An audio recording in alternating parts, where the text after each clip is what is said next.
ఇంకొంచెం మాకు ఓపిక ఉంది చేసుకుంటామంటే ఈ 9 రోజుల్లో శక్తిపీఠాలను దర్శించండి. అమ్మవారి యొక్క శక్తి కేంద్రకములను శక్తిపీఠాలు అంటారు. ఉపాలయాలు ఉపక్షేత్రములు ఉంటాయి. ఏ శక్తిపీఠానికన్నా వెళ్ళి దర్శనం చేసుకొని అమ్మవారి పాదాలకు ప్రణమిల్లి రండి.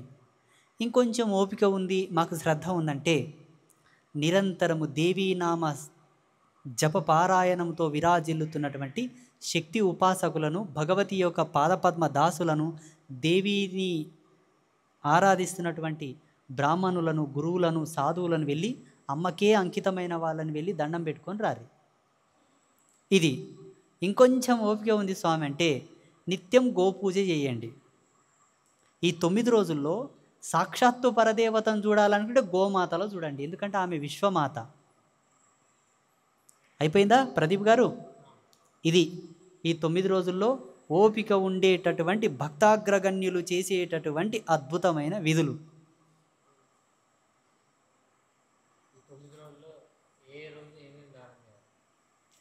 దేవీ నవరాత్ర సమయమునందు ఏమి దానము చెయ్యాలన్నది ఒక ప్రశ్న ఇక్కడ వచ్చింది. ఈ 9 రోజుల్లో మీరు ఏమి దానం చేసినా అద్భుతమైనటువంటి చైతన్యం, విశేషమైనటువంటి ఫలితం, 1కి 100%, 100కు 1000%, 1000కి 1,00,000%, 1,00,000కు 1,00,00,000% ప్రతిఫలం మీకు సిద్ధిస్తుంది. దాన్ని బయటికి వెళ్ళగొట్టు. కానీ అన్నిటికన్నా మీరు చేయవలసిన దానం ఏంటంటే, విశేషంగా చేయవలసిన దానం పత్నీవ్రత దానం చేయండి, పతివ్రత దానం చేయండి, చాలు. ఎందుకోసం చేయమంటున్నానంటే ఈ 9 రోజులు ఎవరైతే బ్రహ్మచర్యం పాటిస్తాడో వాడు బ్రహ్మజ్ఞాని, స్వయం బ్రహ్మ, అంతే, ఇంకా సందేహం లేదు. ఇది దానం చేయండి చాలు. ఇక దానం కంటే మీరు భూదానం చేస్తే చక్రవర్తిత్వం వస్తుంది, గోదానం చేస్తే అనంత ఐశ్వర్య సిద్ధి కలుగుతుంది, అన్నదానం చేస్తే అమరేంద్ర పదవి కన్నా సమానమైనటువంటి సిద్ధిని పొందుతాడు సాధకుడు. ఏం దానం చేస్తే దానికి సమానమైన ఫలితం వస్తుంది, అందులో ఏం సందేహం లేదు. స్పెషల్గా చేయాలంటే మాలాంటి విశ్వ కళ్యాణ సంభూతులైనటువంటి వాళ్ళు సుదీర్ఘ ధర్మస్థాపనకై పరితపించేటటువంటి స్వాముల దగ్గరికి వెళ్ళి గురుదేవా నీకు ఏం కావాలని అడగండి, వాళ్ళు ఏం అడిగితే అది ఇచ్చేసేయండి.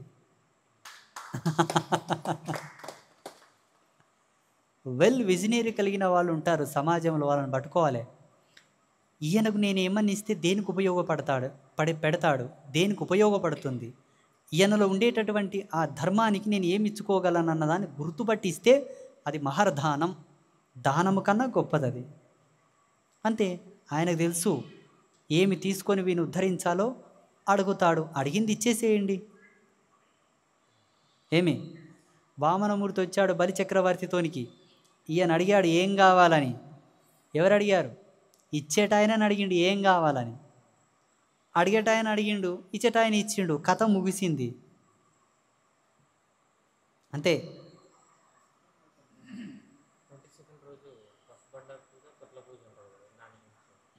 22వ తారీఖు ఆశ్వయుజ శుక్ల పాడ్యమి. ఆ రోజు ఉదయం 9 గంటలకు అమ్మవారి పల్లకి సేవ ప్రారంభమవుతుంది. అమ్మవారిని ఊరంతా ఊరేగింపుగా తీసుకెళ్తారు. అమ్మవారిని తిరుగు ప్రయాణంగా ఆలయానికి తెచ్చేటప్పుడు పసుపు చల్లుతారు. ఆ పసుపు ఎదమి నేసుకున్నోనికి 5 రకాల దోషాలు పోతాయి. ఇంటి దోషం, ఇడుపు దోషం, ఆ ఇంటికి తొకడ దోషం, అంటు దోషం, ముట్టు దోషం అని పోతాయి.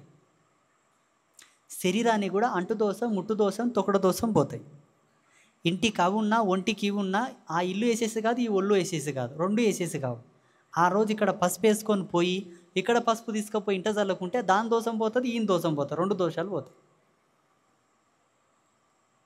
అంటు దోషం ఉంటే ఏమవుతుంది? ఆయనకి ఏవి ఒంటు పట్టవు, ఇంటికి కూడా ఏమి అంటావు, ఎక్కడికైనా పోతుంటాయి, వచ్చినా పోతుంటాయి.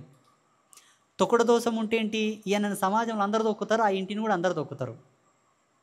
ముట్టు దోషం ఉంటే ఏంటి? ఈయన ఏం ముట్టుకుంటాయి వెనక్కి అయిపోతాయి, లాస్ అయిపోతాయి, ఆ ఇంటికి కూడా ఏం చేస్తాయి, ఆ ఇల్లు కూడా ఎవరేం వచ్చి ఇచ్చిపోయినా పుచ్చుకున్నా ఆ ఇంటి కూడా అన్ని లాస్ అవుతుంటాయి. అర్థమైందా?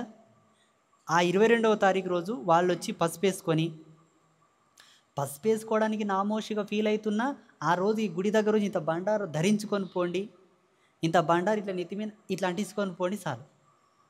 లేదంటే అదే పసుపు తీసుకపోయి ఇంట్లో నీళ్ళలో వేసుకొని స్నానం చేయండి. ఆ పసుపు తీసుకుపోయి నీళ్ళలో కలిపి ఇల్లంతా చల్లండి, పొలాల్లో చల్లండి, కార్ల మీద చల్లండి, బైకుల మీద చల్లండి, ఫ్యాక్టరీల మీద చల్లండి, శ్మశానంలో చల్లొద్దు. ప్రేమ, నా కొడుకు మొన్న చచ్చిపోయాడు, నా కొడుకు కూడా పావనం కావాలని పోయి చలితే ఏం చేస్తావు? ఏం కాదు, ఆడున్న దయ్యాలని లేచి ఈడికి వస్తాయి, గింతే తేడా. పశువు బండారు పూజ రోజు మీరు ఏమన్నా తెచ్చిరి, మీ ఇంటి దస్తావేజులు కూడా తెచ్చిరి, మీ ఇంటి డాక్యుమెంట్లు కూడా తెచ్చిరి. ఉదయం 9 గంటల నుంచి సాయంత్రం 6 గంటల వరకు ఈ కార్యక్రమం ఉంటుంది. సాయంత్రము 6 తర్వాత అమ్మవారికి హారతులు ఇస్తారు. 9 గంటలకు అమ్మవారి తొట్ల కార్యక్రమం ఉంటుంది. సంతానం కలగని వాళ్ళు వచ్చి అమ్మవారి తొట్ల ఊపుతారు, అందరికి అవకాశం ఇస్తారు. సాయంత్రం 9 గంటలకు రాత్రి అమ్మవారి తొట్ల ఊపిన తర్వాత తొట్ల కింది కుంభం వాళ్ళకు ఒడిబియ్యంగా పోస్తారు. అలా స్వీకరించిన వాళ్ళు ధన్యమూర్తులు, పుణ్యమూర్తులు. ఒకవేళ ఈ జన్మలో బ్రహ్మహత్య సమానమైనటువంటి పాపాలు చేసి గుడ్లు పొదుగుటకు యోగ్యంగా ఉండేటటువంటి గుడ్లను పగలగొట్టి నాగుపామును కూడా చంపినటువంటి పాపులకు ఈ జన్మలో పిల్లలు కలగరు. కడుపుతో ఉన్న గోవును చంపిన వాళ్ళకు కూడా పిల్లలు కలగరు.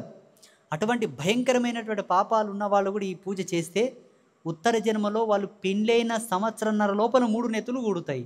ఈ ఫలితం ఆడన్నా దొరుకుతుంది. అంతే. తొట్ల పూజకి ఏం తెచ్చుకోవాల్సిన అవసరం లేదు. పూలు, పళ్ళు, ఫలాలు తెచ్చుకుంటే చాలు, అమ్మకు సమర్పిస్తే చాలు. ఇంటి నుంచి ఆ రోజు ఉత్సవానికి వచ్చేవాళ్ళు చక్కగా స్నానాలు చేసుకోండి, గుమ్మాని కొబ్బరికాయ కొట్టి పసుపు రాసి కుంకుమ బొట్లు పెట్టి ఇంట్లో పాలు పొంగించుకొని దేవుళ్ళ దగ్గర దీపం పెట్టి భగవంతునికి ఆజ్ఞ ఇచ్చిరారి. మీ ఇంటి దేవుడు మల్లన్న స్వామి, మీ ఇంటి దేవుడు నరసింహస్వామి, మీ ఇంటి దేవుడు ఎల్లమ్మ తల్లి, మీ ఇంటి దేవుడు మైసమ్మ తల్లి, ఏ దేవుడన హనుమంతుడు, రాముడు, కృష్ణుడు, ఎవరైనా, శివుడు చెప్పాలి, అయ్యా పలానా క్షేత్రానికి వెళ్తున్నాను, మమ్మల్ని చల్లగా దీవించి పంపు. అంతే. ఆజ్ఞ ఇంటి పెద్దకు చెప్పినట్టనే ఇంటి దేవునికి చెప్పొస్తున్నట్టు. శుభస్య శీఘ్రం, శుభమస్తు, శుభం భవతు, లక్ష్మీ అనుగ్రహం సిద్ధిస్తుంది.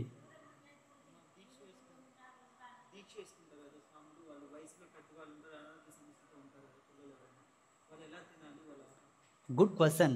వంశీ గారు చాలా అద్భుతమైన ప్రశ్న అడిగారు. దీక్షలు ధరించిన వాళ్లకు ఒకవేళ మహిళలైనా పురుషులైనా, అందులో కొంతమంది వృద్ధులు ఉంటారు, వాళ్ళకి బీపీ, షుగర్లు ఉంటాయి, ఆరోగ్యం సర్దుబాటుగా ఉండకపోవచ్చు, సహకరించకపోవచ్చు. చిన్నపిల్లలు కూడా ఉంటారు. ఏమన్నా కొన్ని సమస్యలు వచ్చినప్పుడు ఎలా చూడండి, శాస్త్రం చెప్పింది అనారోగ్యంగా ఉన్నప్పుడు ఆంక్షలు రావు. మీరు సామాన్యంగా ఉండొచ్చు, తినొచ్చు, హ్యాపీగా ఉండొచ్చు. స్నానం మటుకు చేయాలి. చన్నీళ్ళతో చేయలేని వాళ్ళు వేడి నీళ్ళతో స్నానం చేసుకోవచ్చు, వెసులుబాటు. బొట్టు పెట్టుకోవాలి, అట్లా కాలక్షేపం చేయాలి ఓపిక లేకపోతే.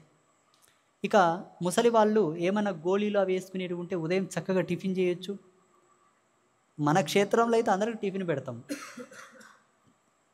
మధ్యాహ్నం ఏమైనా తీసుకోవచ్చు లైట్గా, సాయంత్రం భోజనం చేసుకోవచ్చు, అంతే.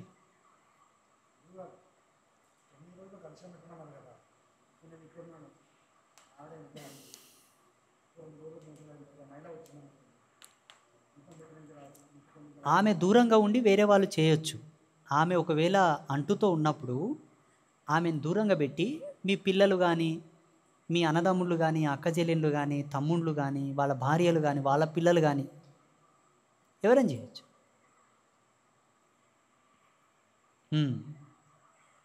అంత అయిపోయినట్ల. ఆగవయ్యా.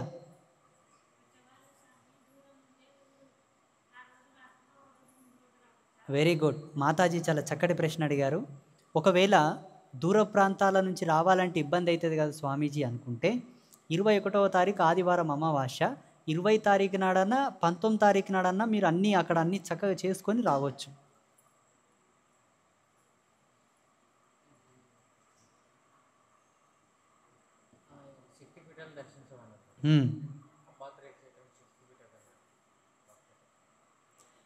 ఈ దేవీ నవరాత్ర సమయమునందు శక్తిపీఠముల దర్శనము చేయుట బహుయోగ్యము, అన్నిటికన్నా ఉత్తమమని మీరు చెప్పితిరి కదా గురుదేవా.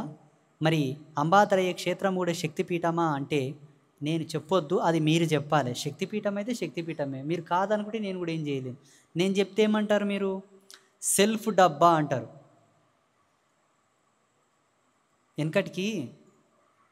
వెనకటికి ఒక సాధ్వీమణి ఒక పుణ్యాత్మురాలు ఏం చేసిందంట, ఒళ్ళంతా మూసుకొని తిరిగిందంట. మీలాంటి వాళ్ళు ఏమన్నారంట, దీనికి పొగరు ఎక్కువై అందం చూపుతలేదా అన్నాడంట. నేనేదో అమ్మవారి గురించి చెప్తే సెల్ఫ్ డబ్బా కొట్టుకుంటారని కామెంట్లు పెడుతుర్రు ఈ మధ్యలో పిచ్చి నా కొడుకులు. ఒరేయ్, సెల్ఫ్ డబ్బా కొట్టుకోవాల్సిన అవసరం నాకేముండదు. నన్ను ఎవడన్నా ఏకవస్త్రం కట్టమని చెప్పిండా, నన్ను ఎవడన్నా సిగబెట్టమని చెప్పిండా, నన్ను ఎవడన్నా బొటన వేలు కుంగురాలు పెట్టుకోమని చెప్పిండా, నన్ను ఎవడన్నా ఇట్లా 52 రకాల మన్నులు తెచ్చి అమ్మని పెట్టమని చెప్పిండ్రా, నన్ను ఎవడన్నా ఇవాళ చేయమన్నారా, నన్ను ఎవడన్నా గోమాత కళ్యాణం చేయమన్నాడా? ఇదంతా నా ప్రత్యక్షమైనటువంటి దర్శనాలు నాయన. నా దర్శనంకి వచ్చిన వాక్కుని నేను వాగుతున్నా. నేను వాగడం కూడా నాకు స్వతంత్రత లేదా? సెల్ఫ్ డబ్బా అంటే అర్థమైంది, నేను ఇది వీకితి అది వీకితి ఇది నాటిది అది నాటిది అని చెప్తాడు. నేను అట్లా చెప్పను. నేను చేసింది నేను చెప్పకపోతే ఎవడు చెప్పాలి? ప్రపంచానికి సత్యం తెలియాలని చెప్తున్నాను నేను, అంతే. అది సెల్ఫ్ డబ్బా అయింది అందరికీ. అందుకే ఇది శక్తిపీఠం అని అనుకున్న వాళ్ళకు శక్తిపీఠం, కాదు అనుకున్న వాళ్ళకి కాదు. నేను కూడా ఏం చేయలేను.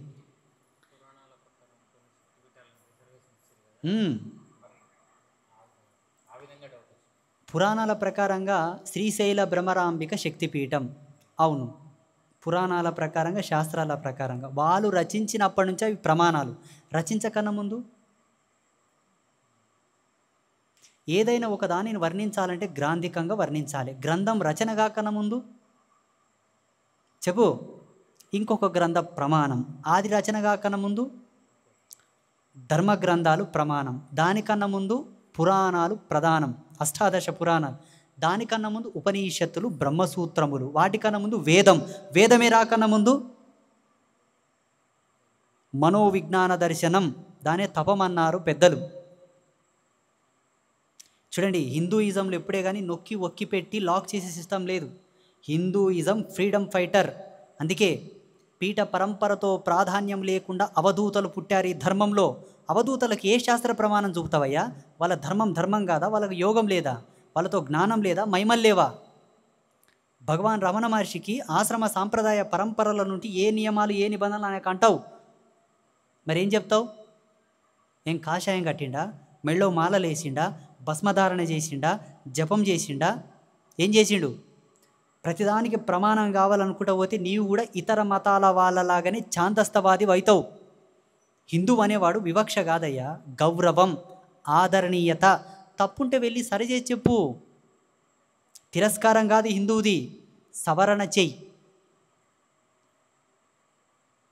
ఇది శక్తిపీఠమా కాదని నేను చెప్పక్కర్లా. నేను చెప్తున్న సత్యం ఏంటి ప్రపంచానికంటే, మహాకాళి, మహాలక్ష్మి, మహాసరస్వతులు నేను స్థాపించాను. ఏకనాభి, 2 స్తనములు 3 శిరములు.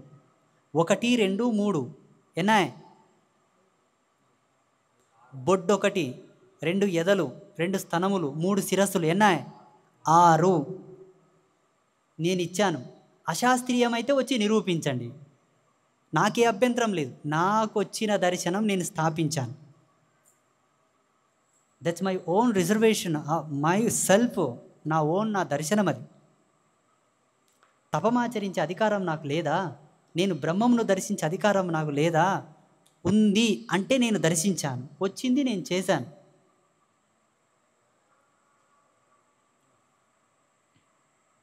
దానివల్ల ఏమన్నా అశాస్త్రీయమైన, ధర్మ విరుద్ధమైన, శాస్త్ర విరుద్ధమైన, మంత్ర విరుద్ధమైన, బ్రహ్మ విరుద్ధమైనను ఆ పాపం నాకు పడుతుంది, నేను అనుభవిస్తాను.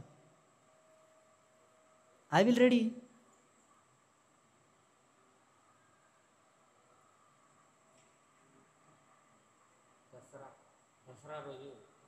ఇప్పుడు చెప్పు, ఇది శక్తిపీఠమా కాదా?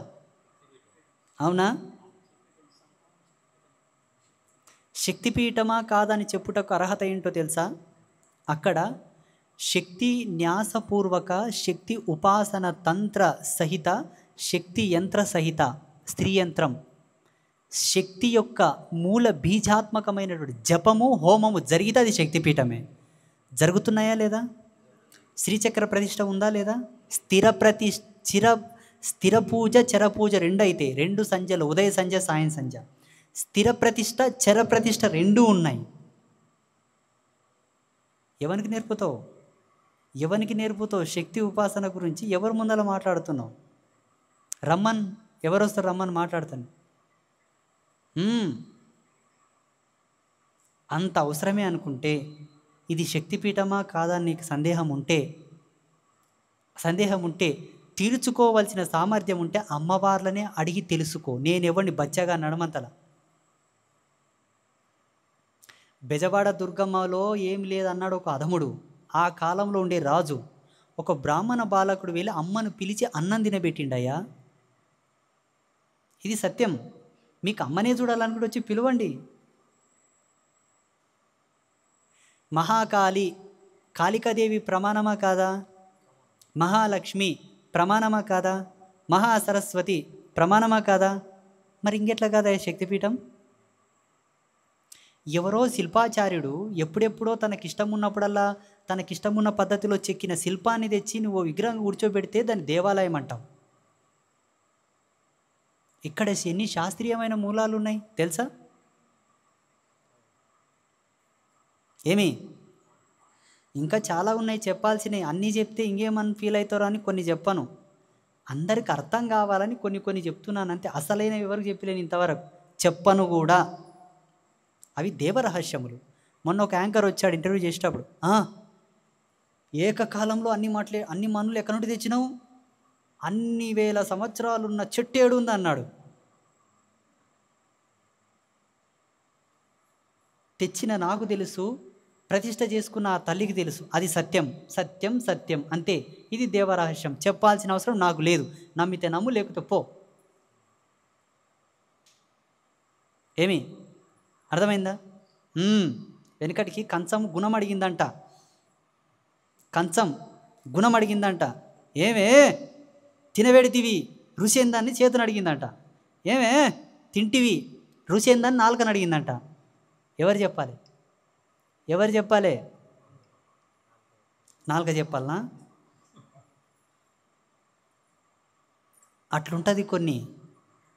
వెనకడికి ఏమన్నారంట, వాళ్ళంత దూరంలో ఒక నల్లటి పిల్లిపోతున్నారంట. అడిగినాడ, చూసినావు కదా చెప్పానేనంట. చూసింది చెప్పగలదా? చెప్పాలంటే నోరు చెప్పాలి. వాళ్ళంత దూరంలో ఒక వీణ వాయిస్తున్నాడంట. విన్నావు కదా చెప్పానేనంట. అది చెప్పేనా? వితండవాదాన్ని కూడా ఒక అర్థం ఉండాలి.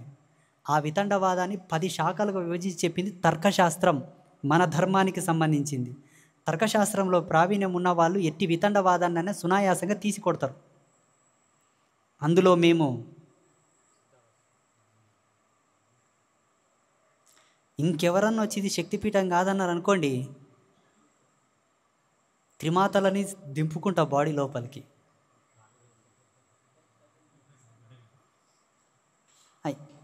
అడగనికన్నా ఎట్లుందండి అసలు? ఆ ముగ్గురమ్మలు అంత మంచిగా ఉన్నారు పాపం.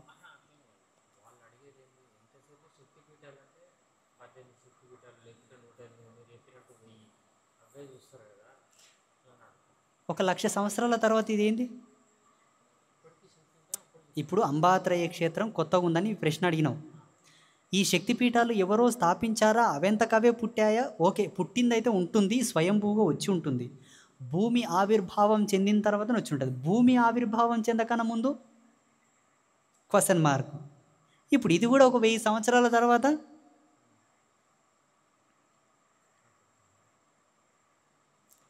ఒకవేళ అంబాత్రయ క్షేత్రం శాస్త్ర విరుద్ధం, అంబాత్రయ క్షేత్రం ఆయన తనకు తానుగా రచింపజేసుకొని పెట్టింది, అది ఆయన స్వతంత్రమైన సెల్ఫ్ క్రియేషన్, సెల్ఫ్ మేడింగ్ అంటే ఓకే, ఒప్పుకుంటా, ధన్యోస్మి.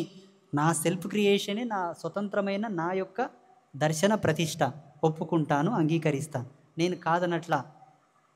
ఆ స్వతంత్రత నాకు ఉందా లేదా ఫస్ట్ అది చెప్పండి. ఉందా? ఉంది. ఆ విషయం అడిగేటటువంటి తెలుగు ప్రజలకి, ఉభయ తెలుగు రాష్ట్రాల్లో ఎవరైనా పండితుడు కానీ, బ్రాహ్మణుడు కానీ, సిద్ధాంతి కానీ, ఎవరైనా ఆగమశాస్త్ర ఏ విద్వాంసుడైనా, పీఠాధిపతి, మఠాధిపతి ఎవరైనా నన్ను వచ్చి ఆ ప్రశ్న అడిగితే, భారతదేశంలో ఉండేటటువంటి హిందూ అనేవాడు ఎవడైనా నన్ను ఆ క్వశ్చన్ అడిగితే, ఏ ప్రాంతవాసుడైనా షిరిడీ సాయిబాబా దేవస్థానం ఏ ప్రమాణానికి సంబంధించింది, ఏ వేదంలో ఉంది చెప్పండి. ఎవరు చేస్తున్నారు అక్కడ ఇప్పుడు పూజలు? ఎవరిచ్చారు సహస్రనామాలు? ఎవరిచ్చారు అష్టోత్తర నామాలు? చెప్పండి. ఎక్కడి నుంచి దేవుడు, ఎలా దేవుడు? చెప్పండి. శాస్త్రంలో ఉన్నోళ్ళే దేవుళ్ళు అవ్వాలా? లేదు, శాస్త్రంలో లేకపోయినా దేవుడు అవ్వచ్చు. ప్రమాణం. డిపార్ట్మెంట్లు ఉంటేనే పెన్షన్ ఇస్తారు. డిపార్ట్మెంట్లో లేకుంటే పెన్షన్ ఎట్లా ఇస్తారు? సాయిబాబా డిపార్ట్మెంట్లో ఉన్నాడా? అల్లా మాలిక్ అల్లా మాలిక్ అన్నాడు, బొట్టు పెట్టిండా? సరే, బొట్టుతో పని లేదు. సాంప్రదాయకమైన వస్త్రం కట్టిండా? కట్టలేదు. కనీసం సంధ్యావందనం మన చేసిండా? చెయ్యొద్దు. అవధూతలు ఒకే నామాన్ని ఉచ్చరించాలని రూల్ ఉందా? ఇష్టం వచ్చిన పేర్లను పలుకోకంటే పలుకోకో. ఎవరికి వచ్చిన గొడవ? ఎవరి పేరును ఉచ్చరించారో వాళ్ళకే అనుకుంటే అయిపోతుంది. మరి హిందువులకి ఏం అవసరం? అప్పుడు ప్రశ్నించలేని ఇప్పుడు ఎందుకు ప్రశ్నిస్తున్నారు? నేను బొట్టు పెట్టట్లేదా? నేను జెండెం వేసుకుంటలేనా? నేను రుద్రాక్షలు వేసుకుంటలేనా? నేను ఏకవస్త్రం కట్టలేనా? చెప్పండి. ప్రశ్నకు స్థానం ఇవ్వాల్సి వస్తే ముందు మూలాలని కడుక్కొని వచ్చి నన్ను ప్రశ్నించండి. ఎన్ని తప్పులు చేసి లేరు. కళ్ళారా చూస్తూ కూడా అన్యాయం జరుగుతుంటే మౌనం వహించింది మన ధర్మం. నిజమండి. బ్రాహ్మణులంతా తిరుగుబాటు చేసితే ఈ మసీదులు వచ్చేవి కావు, ఈ చర్చిలు వచ్చేవి కాదండి భారతదేశానికి. ఎంతటి విజ్ఞానం ఉంది, ఎంతటి తెలివి ఉంది తెలుసా బ్రాహ్మణులతోటి? మీ కంప్యూటర్ నాలెడ్జ్లు, మీ సాఫ్ట్వేర్ టాలెంట్స్లు అన్నీ ఏమిటికి పనికిరావు, గీసుకోవడానికి ఒకటే. బ్రాహ్మణుల జ్ఞానం ఎంత గొప్పదో మీకు తెలుసా? ఏం పడిందో చూడుపో. నీకు తెలియదు కరావాయా? నీకు కొత్తగా వచ్చింది కరా. నీవో లోకనాథం గారు గుళ్ళో. బ్రాహ్మణుల జ్ఞానం ఎంత గొప్పది. ప్రతి బ్రాహ్మణుడు కంకణబద్ధుడై శాస్త్ర మూలాలను వ్యక్తపరుస్తూ ప్రశ్నించి ఉంటే ఇన్ని వచ్చేవా? ఆనాడు శంకర భగవత్పాదుల వారు ఆయన ఒక్కడే ప్రశ్నించారు. మా గురువుగారు ప్రశ్నించారు, అద్వైతామృతాన్ని ప్రబోధనం చేశాను, ఇక్కడనే లాక్ అయిపోయాను. ప్రతి ఒక్కరు శంకరులై కదిలి ఉంటే చెప్పండి. రామానుజాచార్యుల వారు వచ్చి సమరసత భావాన్ని నెలకొల్పి అందరికీ అష్టాక్షరి మంత్ర ప్రబోధం చేసి ఏకీకృతం చేద్దామని పోతే ఇప్పుడున్న వాళ్ళు ఏం చేస్తున్నారు? ప్రతి ఒక్కరూ రామానుజుల సిద్ధాంతాన్ని ముందుకు తీసుకపోతే ఈ విభేదాలు వచ్చేవా? ఈ కలగోరకంపు వచ్చేదా?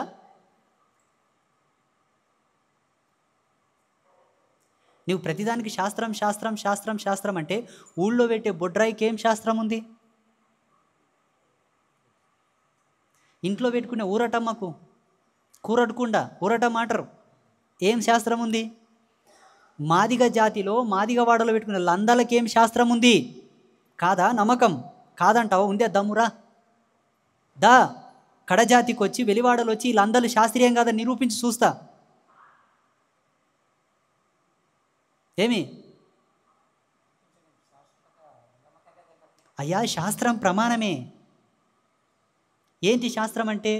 కళ్ళున్నోనికి అనేక వర్ణములు ప్రధానం, ప్రమాణం, అది శాస్త్రం. విజ్ఞానవంతునికి శాస్త్రం. కళ్ళు లేనోనికి భూమి మీద అధికారం లేదా? శాస్త్రానికి ప్రమాణం లేని వానికి హక్కు లేదా?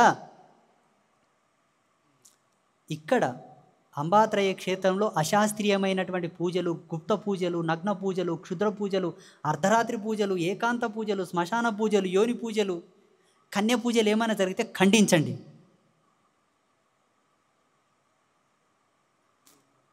పట్టపగులు అమ్మవారి యొక్క మహామండలం వరిసి రతి అంటాం, పటమాంటం, యంత్రమాంటం, నియోగ స్థితి అంటాం. దాన్నేసి పట్టపగులు చాప, పట్టపగులు మాంసం, పట్టపగులు లిక్కర్ పెట్టి ఆన్ కెమెరా ముందు ఇది ఈ పూజ, ఇది ఇలాగే చేస్తారు, ఇది శాస్త్రం, ఇది ధర్మం అన్నవాని ఎవడన్నా ప్రశ్నించిండా?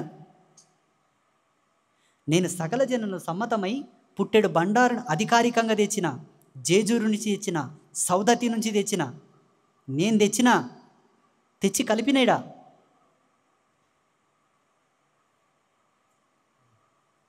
తండ్రి ఎవరో చెప్పాలంటే తల్లికే సాధ్యం, పండినోను కూడా తెలియదు ఈడు నా కొడుక అని. ఇప్పుడు వచ్చిన DNA టెస్టులని రేణుక ఎల్లమ్మ తాను స్వయంగా ఏగి చూపించింది ప్రపంచానికి. తండ్రి యొక్క మూలం చెప్పడానికి పరశురాముడు వెంటాడుతుంటే ఆమె అనుభవించి మరీ ప్రపంచానికి చెప్పింది. సత్యం చెప్పే దాంట్లో తల్లే ప్రధానురాలని. ఏం చెప్తావు? నేను చేసినాయా, నా పేయి వీక్తుంది, నువ్వెవడు అడగనీకే.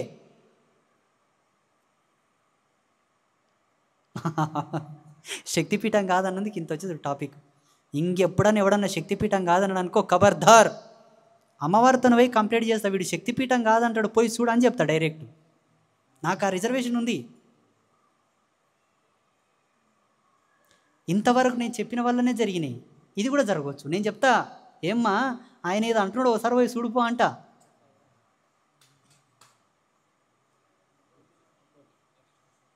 వెనకటికి ఏమైందంటే, ఏడుమక్కల తాయమ్మ అని ఉంటుంది కర్ణాటకలో. ఎవడో అదముడు వచ్చిండు దోచుకోపోవడానికి. ఒక బిచ్చగాడు అనుకునినాడు పొద్దువోక గుడికాడ. ఊరంతా అరుసులు అరుస్తుంది, దొంగలు వస్తే కొడతారు కదండి, కేకలు పెడుతున్నారు, ఏడుస్తున్నారు. ముచ్చటగా 3 ఇండ్లు అడుక్కొని తిని మంచిగా నిద్రపోతామంటే ఈ సప్పుడులో ఒకటి, ఏమ్మా ఏం పని చేస్తావు, లేవనికి రాదా అన్నాడంట. లేచిందిగా మహమ్మారి. చూడు వాడు పిచ్చోడే, ముచ్చటగా 3 ఇండ్లు అడుక్కొని మంచిగా నిద్రపోతామంటే ఇది ఒక సప్పుడోడే, ఏం పని చేస్తామా, లేచి పోనీకి రాదా అన్నాడంట. లేచింది అమ్మవారు. వాడు అడిగిన గడియ అర్ధరాత్రి 12 గంటలకు ఆవిడ కరెక్టు ఓజస్తో ఉండే టైంలో వాడు వలికిండు, ఆమె లేచింది. నాకు తెలుసు అమ్మవారు ఎప్పుడు వలుకుతుందో, నేను పిలుస్తా, నిలబడతాడు ఎవడన్నా రమ్మను. నేను మంచిగా ఉంటాను, నన్ను మంచిగా ఉండనియండి. నేను ఎన్ని దినాలు బతికినా హిందూ ధర్మాన్ని సుస్థిరమైన స్థానం నిలబెట్టడానికే బతుకుతా అంతే. ఇంకా శాస్త్రము పురాణాలు, గాడ్ ప్రామిస్ చెప్తున్నా, నేను ఏ శాస్త్రాలు, ఏ పురాణాలు, ఏ వేదాలు ఏమి చదివలేను. అమ్మవారి సాక్షి, జగదంబ పాదాల సాక్షి. చండీ ఉపాసన, దేవి అనుష్ఠానం అయితే ఇప్పటికి చేస్తా, నవాక్షర జపం చేస్తా, నవారణ మంత్రం నా 2 కుట్టు పట్టే వరకు చేస్తా, నాకు మక్కువ తీరే వరకు చేస్తా, నా శటం చచ్చే వరకు చేస్తా. మంత్ర జపం ఉపాసన క్రమం ఉంది.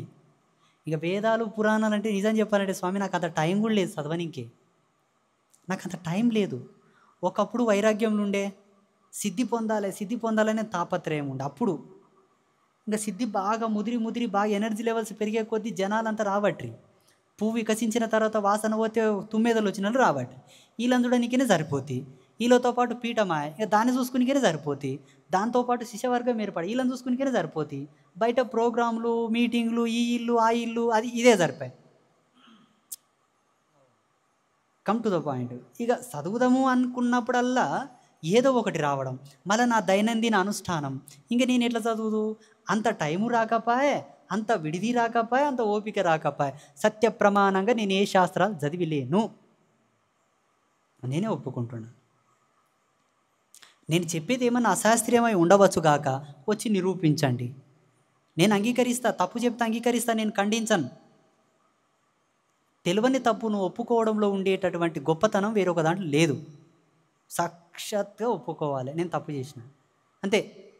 వాదనతో పని లేదు. తీరిందో సందేహము ఇంకేమైనా తీరువలన, శక్తిపీఠం కాదన్నారు అనుకోండి, బాగోదు.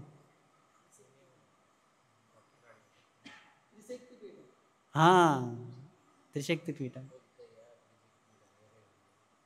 ఈ మధ్యలో కొంతమంది మీరు అనుకున్న సందేహాన్ని వ్యక్తపరుస్తున్నారు కానీ ముందుకు వస్తలేరు. మీరు అన్నది ఉంది, మెసేజ్ ఉంది కడుపులా. ఎవడో బిచ్చగాడు ఎక్కడనో ఉండేవాడు, వీని యొక్క ఎక్కడనో ఉండేవాళ్ళు ఎక్కడనో వచ్చాడు, ఏంది ఈ పిచ్చోడు అనే కోణం కొందరికి వచ్చింది. ఒకటి, రావడంలో మీ తప్పు లేదు, అది మీ స్వభావం, మీ ధర్మం. నేను దానికి వ్యతిరేకించను. నా ధర్మం నా స్వభావం చెప్తా నేను. ఒకటే, ఎప్పటికైనా ప్రపంచం ఒకదాని మీద స్థిరమై సుస్థిరమై లేదు. ఇది మారుతూనే ఉంటుంది. మారే కోణంలో నేను వచ్చానేమో, అంతేనా? శుభం, స్వస్తి. మేము మాలాగానే ఉంటాం, నేను నాలాగానే ఉంటాను. ఆగవే, మేము మాలాగానే ఉంటాం, నేనైతే నాలాగానే ఉంటా. నేను ఒకరిలాగా ఉండాలనుకుంటలేను, ఒకరిలాగా మారాలనుకుంటలేను. సత్యం చెప్తున్నా, నిజం చెప్తున్నా, భగవత్ సాక్షిగా నేను నాలా ఉండాలనుకుంటున్నాను. ఉండాలనుకునేటటువంటి స్వేచ్ఛ నాకు లేదా? ఉంది. లేదు అనేది ఎప్పుడు వస్తుందంటే, నీ ఉండేటటువంటి స్వేచ్ఛ వల్ల నీకు నష్టం జరిగినా అది విరుద్ధం, నీ స్వేచ్ఛ వల్ల సమాజానికి విఘాతమవుతున్నా అది విరుద్ధం, నీ స్వేచ్ఛ వల్ల ధర్మం వికటిస్తున్నా అది. నా వల్ల ఏమని ఉంటే చెప్పండి, నేను అంగీకరిస్తా. ఒకవేళ మీరు ప్రశ్నించాలనుకుంటే, ఇది కూడా ఒక పాయింట్, ఇది కూడా ఒక విసిరేసి బంద్ చేస్తా. ఏం చెప్పునా, మొత్తం హిందూ జాతి అంతా దర్గాల దగ్గరికి మసీదుల దగ్గరకు పోయి పడి మొక్కుతున్నప్పుడు ఏం పని చేశారు మీరందరూ? హిందూ జాతి మొత్తం చర్చిల దగ్గరకు పోయి పిచ్చి కుక్కల్లాగా కంటతడి పెట్టుకొని ఏడుస్తూ ఉంటే ఏం పని చేసిండ్రు మీరు? ఇప్పుడు ఎందుకు నొచ్చింది మీకు? అప్పుడు శాస్త్రాలు పనిచేసిలేవా? అప్పుడు ప్రశ్న పనిచేసి లేదా? నా మీద ఎందుకు మీకు? నేనేం చేస్తున్నాను? నేనేమన్నా వేరే పని చేస్తున్నానా? ఏమండి ప్రకాష్ స్వామి?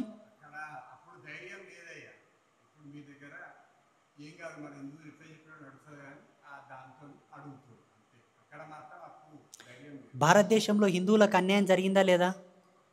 ఎంతమంది కన్వర్ట్ అయిపోయి ఇప్పుడు మన దేశానికే ముళ్ళై పొడుస్తున్నారు. అప్పుడు ఏం పని చేసిండ్రు వీళ్ళంతా? లాజిక్గా నన్ను అనుకోకండి, నన్ను ఏమని అనుకోకో, గుడి నువ్వు ఏమని అనుకోక, ఆ తల్లికి తెలుసు నేనేమండి బచ్చగాని. వాళ్ళు వచ్చిడ ప్రశ్నిస్తే అమ్మవారే ఫస్ట్ వచ్చి నిలబడుతుంది, వాళ్ళకి తెలియదు అది. నేను కాదండి, సత్యం చెప్తున్నా.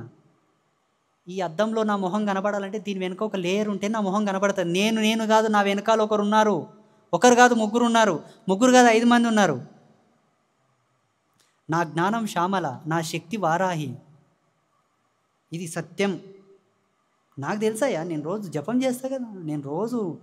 నేను జపం చేస్తా, నాకు తెలుసు. ఇప్పుడు పెండ్లం వండి పెట్టింది మోగినికి రుచి తెలుస్తుంది, కానీ అందులో ఏమేమి వేసిందో పెండ్లంకి తెలుస్తుంది. ఈయనకు తెలియదుగా.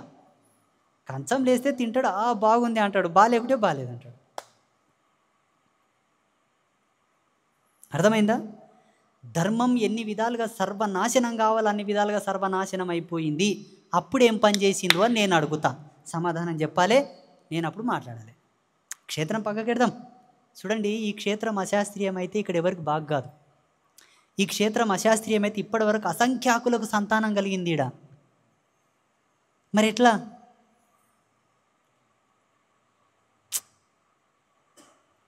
మెడిసిన్ పని చేస్తుంది లేదంటే తింటే తెలుస్తుంది. వచ్చిన వాళ్ళకి తెలుస్తుంది ఇది సత్యమా అసత్యమని కదా. అది పక్కకెడదాం. మీరు ఇప్పుడు మేము అన్న మాట మీలో వస్తే ఆనాడు ఎక్కడ పోయింట్రీ? అప్పుడు మేము లేం కాదు స్వామి, నేను అవ్వను పుట్టినా, మా తాత ముత్తాతలు ఉండినట్టు. ఇప్పుడు ఉన్నావు కదా, ఏం చేసినావు? ఇప్పుడు ఏం చేసినావు? ఎవరిని ప్రశ్నించినావు? ఎవరిని? నేను మొన్న యజ్ఞోపవీతం వేస్తే కూడా వస్తలేరండి పాపము.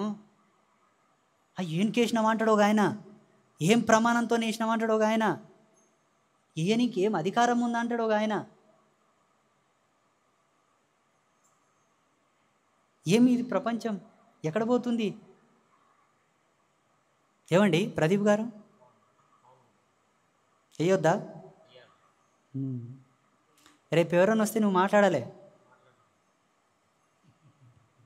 నిజమయ్యా, గురువుని ఎదుర్కోకన్నా ముందు శిష్యులను ఎదుర్కోవాలంట, అది ధర్మం. నువ్వు మాట్లాడు, లేకుంటే క్రాంతి గారిని ముందర పెడతా. ఆయన బాగా మాట్లాడతారు. ఎవరో కెమెరా ముందు మాట్లాడండి, మంచిగా మాట్లాడు, చాలా అద్భుతంగా మాట్లాడండి. లేకుంటే ప్రకాశ్ స్వామి, వెంకటరాములు గారిని పెడదాం. ఎక్కడున్నారు వెంకటరాములు గారు? అన్ని మించితే 7 కొండల గారిని పెడదాం. ఏసి పాడేస్తా అంటాడు పైన.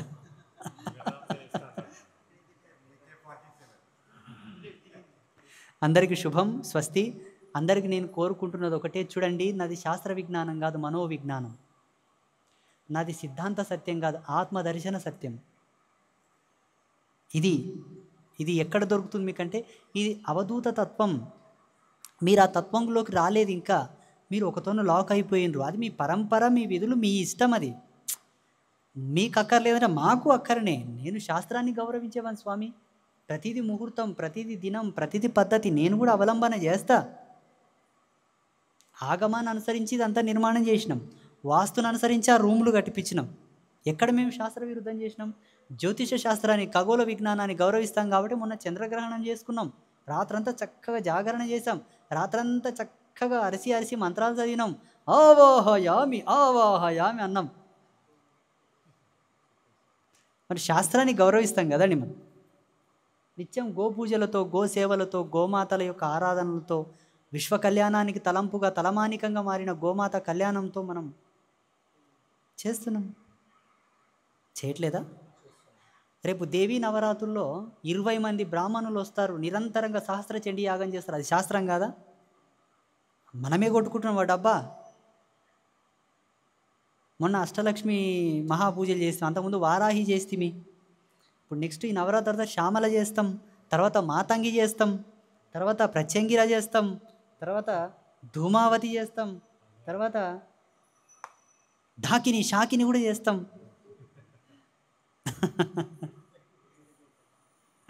అట్లా పద్ధతి. సంతోషం. అందరికీ శుభాశీస్సులు. అమ్మ యొక్క ఆశీస్సులతో అందరూ చల్లగా ఉండుదురుగాక. దయచేసి ఏ పుటలో ఏ పాము ఉంటుందో గెలక్కండి. శుభమస్తు.